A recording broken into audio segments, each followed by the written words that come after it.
बिस्मिल्लाहिर्रहमानिर्रहीम। अस्सलाम वालेकुम। उम्मीद है आप लोग खैरियत से होंगे जी। हमने चैप्टर स्टार्ट किया हुआ जी वेक्टर्स का। वेक्टर की डेफिनेशन अगेन मैं आपको रिवाइज करवा देता हूँ जी। वेक्टर आपके पास एक ऐसी फिजिकल क्वांटिटी होती है जिसको एक्सप्रेस करने के लिए आपको उसकी मैग्नीट्यूड और डायरेक्शन दोनों की ज़रूरत होती है। बड़ी कॉमन सी बात हमने डिस्कस की थी कि जब आप दो स्केलर प्रोडक्ट को आपस में मल्टीप्लाई करते हैं 5 को 2 से या 10 को 12 से, तो आप सिंपली एक रिजल्टेंट ले लेते हैं, उनका एक आंसर आ जाता है, हमें उसके डायरेक्शन की ज़रूरत नहीं पड़ती। इसी तरह आपने ये भी देखा था कि जब आप एक वेक्टर को एक स्केलर नंबर से मल्टीप्लाई करते हैं तो वेक्टर की डायरेक्शन पे कोई फर्क नहीं पड़ रहा होता, अनलेस कि आप कोई नेगेटिव नंबर से मल्टीप्लाई नहीं कर रहे होते तो। लेकिन जब आपने ये पढ़ा कि एक वेक्टर को हम दूसरे वेक्टर से मल्टीप्लाई करें तो आपके पास दो ऑप्शंस आती हैं कि नंबर जो है वो वेक्टर भी हो सकता है और स्केलर भी हो सकता है। स्केलर का जो कॉन्सेप्ट है वो हम लोग पहले से पढ़ चुके हुए हैं, लेकिन जो आपका वेक्टर का कॉन्सेप्ट है वो हमने पहले नहीं पढ़ा था। तो हमारा आज का आर्टिकल ये है कि जब हम किसी भी दो वेक्टर्स को मल्टीप्लाई करें और आपके पास जो रिजल्टेंट आए वो रिजल्टेंट भी एक वेक्टर क्वांटिटी हो तो वो आपके पास क्या कहलाती है, वेक्टर प्रोडक्ट कहलाती है। हम मजीद जब इसको डिस्कस करेंगे तो हम इसमें मजीद कम्प्लेक्सिटीज और इसकी कैरेक्टरिस्टिक्स को स्टडी करेंगे। अब असल बात तो ये है कि हमें इसकी ज़रूरत पेश क्यों आई। अब बड़ी कॉमन सेंस की बात है, आप जब घर में डोर जो दरवाज़ा है उसके साथ उसका लॉक लगा होता है, वो लॉक कुछ यूं समझ लें आप ये लॉक है, हम उसे यहाँ से पकड़ के यूं घुमाते हैं, ये आपके पास एक लाइन होती है जिस लाइन के अबाउट आप फोर्स लगाते हैं और बॉडी क्या करती है, अपने इस एक्सिस के परपेंडिकुलरली मूव कर जाती है। अब यहाँ पर आपने एक फोर्स लगाई और एक पर्टिकुलर डायरेक्शन में फासला भी तय किया जिसे आप डिस्प्लेसमेंट भी कहते हैं, या यहाँ पर हम टर्म थोड़ी चेंज करके मूवमेंट आर्म कहते हैं। तो यहाँ पर जो है दो वेक्टर प्रोडक्ट हैं और वो एक डायरेक्शनल इफेक्ट दे रही हैं। इसका मतलब ये हुआ कि जब हम दो वेक्टर्स को मल्टीप्लाई करवाते हैं या मैनिपुलेट करते हैं तो आपके पास रिजल्टेंट जो है वो वेक्टर क्वांटिटी भी आ सकती है। तो आज हम इसको डिटेल से डिस्कस करते हैं। उससे पहले जो हम इसमें डिस्कस करेंगे वो इसकी डेफिनेशन है। हमेशा की तरह हम डेफिनेशन लिखते हैं जी। आपका आर्टिकल है वेक्टर प्रोडक्ट, यहां पर हम इसकी डेफिनेशन लिख लेते हैं।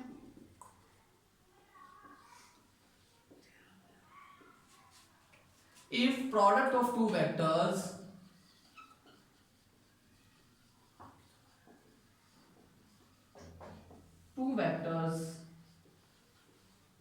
is a vector quantity, then it is known as vector product। अगर आप दो वेक्टर्स को मल्टीप्लाई करते हैं और उनको मल्टीप्लाई करने के बाद हमारे पास रिजल्टेंट एक वेक्टर क्वांटिटी आए तो हम कहेंगे कि this product is known as vector product. हम वेक्टर प्रोडक्ट के लिए यूज करते हैं जी ए और बी, आपके पास दो वेक्टर्स हैं, ये ए वेक्टर है, इसी तरह ये बी वेक्टर है। यहाँ पर हम नोटेशन के तौर पर इनके दरमियान में क्रॉस यूज करते हैं। अब जब आपने क्रॉस यूज किया है तो क्रॉस की वजह से आप लिखते हैं इसे cross product. It is also known as cross product. ये आपके पास क्रॉस प्रोडक्ट भी कहलाती है, लेकिन इसमें कोई हार्ड एंड फास्ट रूल नहीं है, जस्ट आपने नोटेशन यूज की। जैसे आपने स्केलर प्रोडक्ट में डॉट यूज किया था तो आपने कहा था ये आपकी डॉट प्रोडक्ट है, लेकिन यहाँ पर हम क्रॉस यूज कर रहे हैं तो क्रॉस यूज करने की वजह से हम कहते हैं this is known as a cross product. अब इसकी एग्जांपल की बात करते हैं जी। एग्जांपल आपके पास सबसे इंपॉर्टेंट जो बात है वो टॉर्क आ जाता है, आर क्रॉस एफ। यहाँ पर आर आपके पास मोमेंट आर्म है, टॉर्क में चूंकि बॉडी रोटेट करती है तो यहाँ पर क्या होगा, एक्सिस ऑफ रोटेशन से line of action of the force जो होती है, आपकी बॉडी इस पॉइंट के अबाउट रोटेट करती है, this is axis of rotation और this one is line of application of force. तो line of application of force और एक्सिस ऑफ रोटेशन के दरमियान जो परपेंडिकुलर डिस्टेंस है उसको हम कहते हैं मूवमेंट आर्म। उसको क्या कहते हैं, मूवमेंट आर्म। और सेकंड एग्जांपल की बात करते हैं angular momentum. Again angular momentum आपके पास क्रॉस प्रोडक्ट होती है लीनियर मोमेंटम और आपके पास डिस्टेंस जिस पॉइंट के अबाउट आपकी बॉडी अगेन रोटेट कर रही होती है। बहुत अहम बात यहाँ पर हम बात कर लेते हैं जी, चूंकि जब आप दो वेक्टर्स को मल्टीप्लाई कर रहे हैं और आपके पास एक रिजल्टेंट भी वेक्टर आ रहा है, तो अब जो आपका रिजल्टेंट आएगा उसकी डायरेक्शन क्या होगी। तो डायरेक्शन ना तो ए की डायरेक्शन होगी ना ही बी की डायरेक्शन होगी। डायरेक्शन जब हम फाइंड करेंगे तो डायरेक्शन के लिए हम यूज करते हैं राइट हैंड रूल। अब राइट हैंड रूल हमें क्या कहता है, सपोज करें जी ये दो वेक्टर्स हैं आपके पास, आपने ए क्रॉस बी फाइंड आउट करना है। जब आप ए क्रॉस बी फाइंड आउट करना चाह रहे हैं तो वो क्या होगा, वो कहता है आप पहले वेक्टर को दूसरे वेक्टर की तरफ रोटेट करें। आप ये मेरा पहला वेक्टर है, इस पहले वेक्टर को मैं दूसरे वेक्टर की तरफ रोटेट करता हूं। जब मैं रोटेट करूंगा थ्रू स्मॉलर एंगल, आप देखें जी एक एंगल इन दो के दरमियान ये है और दूसरा यहां से यूं भी जा सकते हैं आप, लेकिन हमने जाना है थ्रू स्मॉलर एंगल, तो स्मॉलर एंगल आपके पास ये बनेगा। तो आप जब थ्रू स्मॉलर एंगल मूव करते हैं जो थंब होगा it will point out in the direction of resultant vector. तो मैं यहां पर एक बहुत इंपॉर्टेंट बात लिख रहा हूं, वो आगे जाके आपके लिए हेल्पफुल भी होगी। Direction of resultant is always perpendicular to the plane containing both A and B। जी देखिए ये मेरे पास ए वेक्टर है और ये मेरे पास बी वेक्टर है, मैंने ए से बी की तरफ जाना है। जब मैं ए से बी की तरफ गया हूं तो डायरेक्शन तो आ गई मेरी तरफ से मुराद है जहां मेरे दो वेक्टर्स ए और बी पड़े हुए हैं उन दोनों वेक्टर्स के परपेंडिकुलर है। ये इंपॉर्टेंट बात है। अगर आप बी से ए की तरफ जाते हैं तो बी से ए की तरफ जाएं, know the point is towards you, towards the reader. Again आपके ए और बी के दोनों क्या हो जाते हैं, परपेंडिकुलर हो जाते हैं। तो जी अभी तक हमने इसकी डेफिनेशन पढ़ी है और इसकी एग्जांपल के साथ साथ इसकी डायरेक्शन जो है वो भी स्टडी कर ली। अब हम चलते हैं जी इसकी कैरेक्टरिस्टिक्स के बारे में। तो कैरेक्टरिस्टिक्स हमें क्या कहती हैं वो देख लेते हैं। कैरेक्टरिस्टिक्स आ जाती हैं, पहली कैरेक्टरिस्टिक्स कम्यूटेटिव।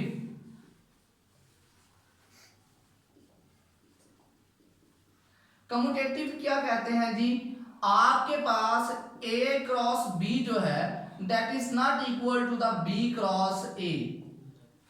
ए क्रॉस बी जब हम लेते हैं तो वो बी क्रॉस ए के बराबर नहीं आता।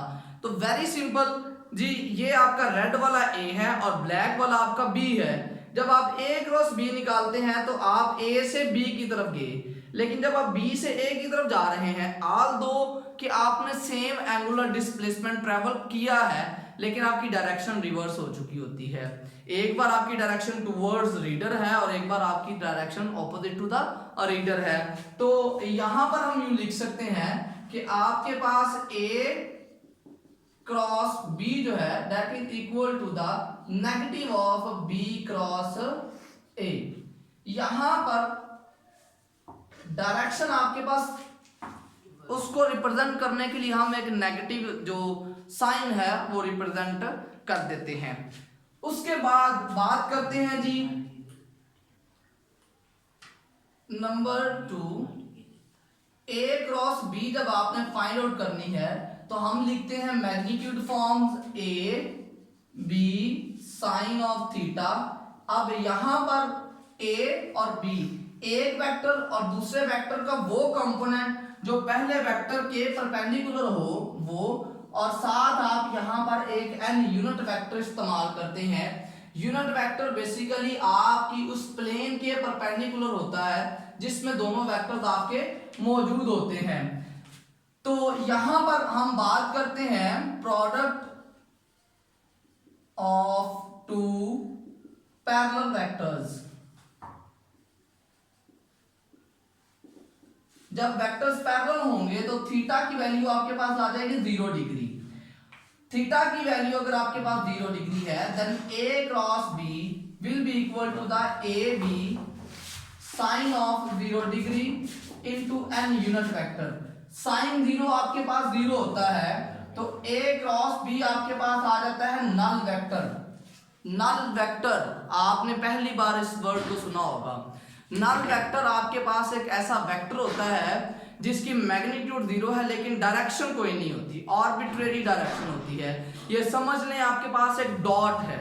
जो डॉट होता है ना, जैसे 3 डायमेंशनल लाइट का सोर्स है, वो ऊपर भी लाइट दे रहा है, नीचे भी, लेफ्ट राइट डाउन अपवर्ड, हर तरफ जो है वो आपको डायरेक्शन दे रहा होता है। तो यहां पर अगर हम बात करते हैं आपके पास जो नल वेक्टर होता है वो आपकी मैग्नीट्यूड 0 रिप्रेजेंट कर रहा होता है जबकि एक आर्बिट्रेरी डायरेक्शन को इंडिकेट करता है। अब सेकेंडली बात करते हैं जी number 2 is product of to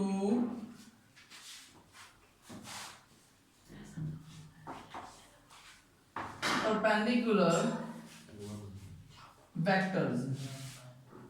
अगर आपके दो वेक्टर्स परपेंडिकुलर हैं तो उस केस में आपके पास थीटा की वैल्यू आ जाएगी 90 डिग्री। तो simple is that A cross B is equal to the A B magnitude आ गई और डायरेक्शन, जो भी डायरेक्शन आपकी बनती है, अगर आपके वेक्टर जो है वो एक्स वाई प्लेन में है तो आपकी डायरेक्शन अलोंग जी एक्सिस आएगी। अच्छा जी, आपने बात कर ली in terms of vectors. Third अगर हम बात करते हैं, तीसरी बात हम यहां से कर लेते हैं जी सेल्फ प्रोडक्ट।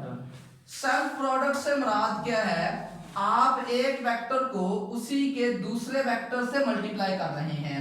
ए क्रॉस ए ले रहे हैं, ए क्रॉस ए, एक वेक्टर ए है दूसरा भी ए है, क्योंकि इनकी डायरेक्शन सेम है, डायरेक्शन सेम होने की वजह से ये आपके पास एक नल वेक्टर आ जाते हैं। तो सेल्फ प्रोडक्ट जो होती है वो दो वेक्टर्स की क्रॉस सेल्फ प्रोडक्ट पॉसिबल नहीं है।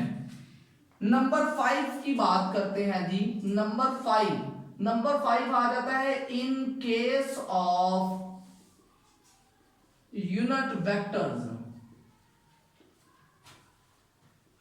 यूनिट वेक्टर्स के केस में आपके पास सेल्फ प्रोडक्ट क्या होगी वो हम देख लेते हैं अभी। ओके जी, हमारे पास 3 यूनिट वेक्टर्स हैं आई जे एंड के। हमने अभी बात कही है कि अगर सेल्फ की बात करते हैं आई क्रॉस आई तो वो आपके पास आ जाएगा आर्बिट्रेरी नल वेक्टर। इसी तरह जे क्रॉस जे की बात करेंगे वो भी नल वेक्टर, के क्रॉस के की बात करेंगे वो भी आ जाएगा नल वेक्टर। ये तो हमने बात कर ली जी in case of unit vector, जब आप सेल्फ प्रोडक्ट लेंगे तो वो आपके पास 0 आ जाता है। लेकिन what about I cross J, what about J cross के एंड के क्रॉस आई। अब यहां पर इनकी डायरेक्शन तो कुछ ना कुछ तो होगी, मैग्नीट्यूड तो 1 है लेकिन डायरेक्शन कौन सी होगी, हमें कैसे पता चलेगा इनकी डायरेक्शन कौन सी ली जा सकती है। उसके लिए बड़ा सिंपल मेथड है, एक सर्कल बनाएं और उस सर्कल पे आप तीनों यूनिट वेक्टर्स लिख दें, आई जे एंड के। आपने चलना है anti clockwise. Anti clockwise anti clockwise जब चलते हैं इन दो की product I cross J, anti clockwise चले हैं आई क्रॉस जे, तो इनकी जो प्रोडक्ट होगी वो थर्ड वेक्टर जो यूनिट वेक्टर है उसके बराबर आ जाएगी। इसका मतलब ये हुआ I cross J will be equal to the K unit vector. मतलब एक्स वाई प्लेन में अगर दो वेक्टर्स हैं उनका जो यूनिट वेक्टर आएगा, उनकी जो डायरेक्शन आएगी रिजल्टेंट की, वो अलोंग जी एक्सिस होगी, perpendicular to the X Y plane. अब दूसरा है जी जे क्रॉस के, आप एंटी क्लॉकवाइज नेक्स्ट की तरफ जा रहे हैं, जो थर्ड बचेगा वो आपका यूनिट वेक्टर होगा। इसी तरह k क्रॉस i की बात करते हैं तो k क्रॉस i में आपके पास क्या आता है जी k क्रॉस i, तो थर्ड में आपके पास आ जाएगा j। ये तीन आपके पास सिंपल प्रोडक्ट है। अगर आप मुखालिफ घड़ीवार चल रहे हैं तो फिर तो ये आएगा, लेकिन अगर हम क्लॉकवाइज चलते हैं घड़ी की सम्मत में, मैं कहता हूं जी मैंने j क्रॉस i फाइंड करना है, तो क्या वो भी k के बराबर है? तो वो k के बराबर नहीं है। यहां पर आप अगर उसकी डायरेक्शन रिवर्स करेंगे तो एक नेगेटिव साइन आएगा। नेगेटिव साइन से मुराद ये है कि आपका जो रिजल्टेंट वेक्टर है अब वो नेगेटिव z एक्सिस की तरफ चला गया है। तो यहां पर भी अगर आप उल्टा चलते हैं j क्रॉस i करते हैं तो it will be equal to the negative of k। तो याद रखने के लिए मेरा ख्याल है कि इतना काफी है कि हम अगर घड़ी की डायरेक्शन में चलते हैं, जिस डायरेक्शन में आपका क्लॉक चलता है, तो फिर आपने नेगेटिव साइन इंट्रोड्यूस करवाना है। लेकिन अगर हम एंटी क्लॉकवाइज चलते हैं तो हमें नेगेटिव डायरेक्शन जो है उसमें इंट्रोड्यूस करवाने की जरूरत नहीं है। उसके बाद हम करते हैं जी नेक्स्ट, आपके पास आ जाता है in case of unit vector, in case of perpendicular component, sorry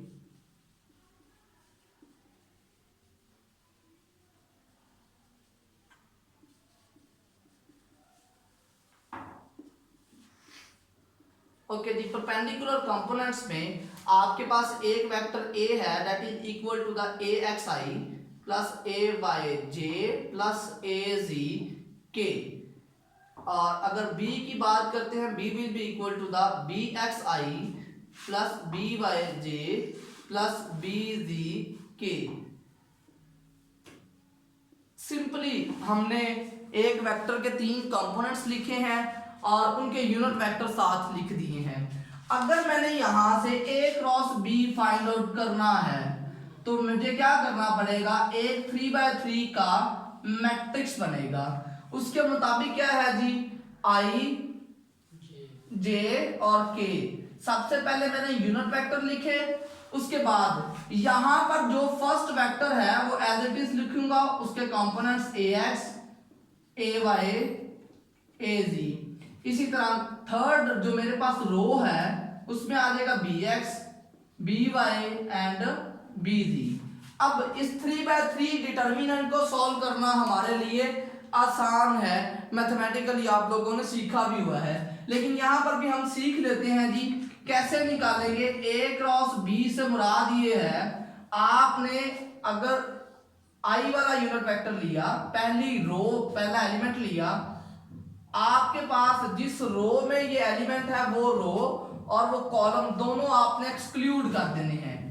ये रो और ये कॉलम, आई जिस रो में है वो रो भी निकल गई, जिस कॉलम में है वो कॉलम भी निकल गया। आपके पास बचेगा A Y A G B Y and B G. उसके बाद यहां पर चूंकि आपने प्लस लिया हुआ है तो यहां पर आएगा माइनस। अब आप रो वाइज इसे एक्सपैंड कर रहे हैं, सेकंड लिखेंगे जे, सेकंड मेरे पास आ गया जे। अब जे जिस रो में है वो रो निकल गई, ये रो निकल गई और ये कॉलम भी निकल गया।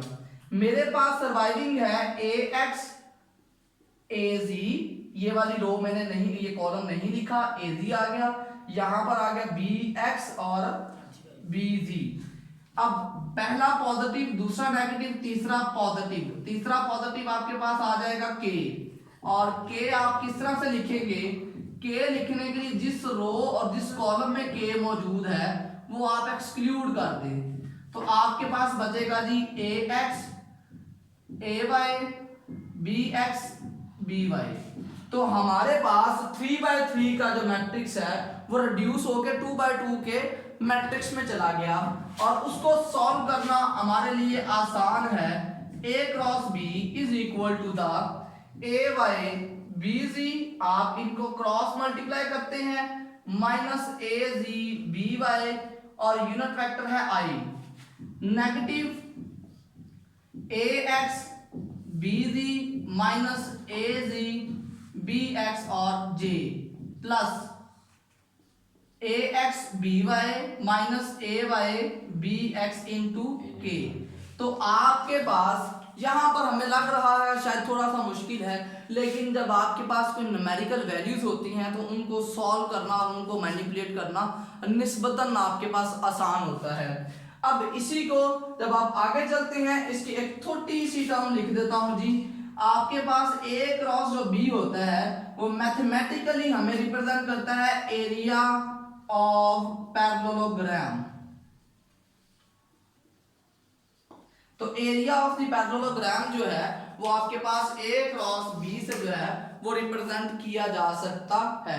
होप सो कि आप लोगों ने इस लेक्चर को बहुत ज़्यादा एंजॉय किया होगा।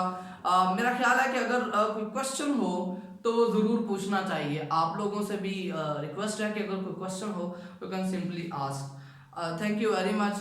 अल्लाह हाफिज़।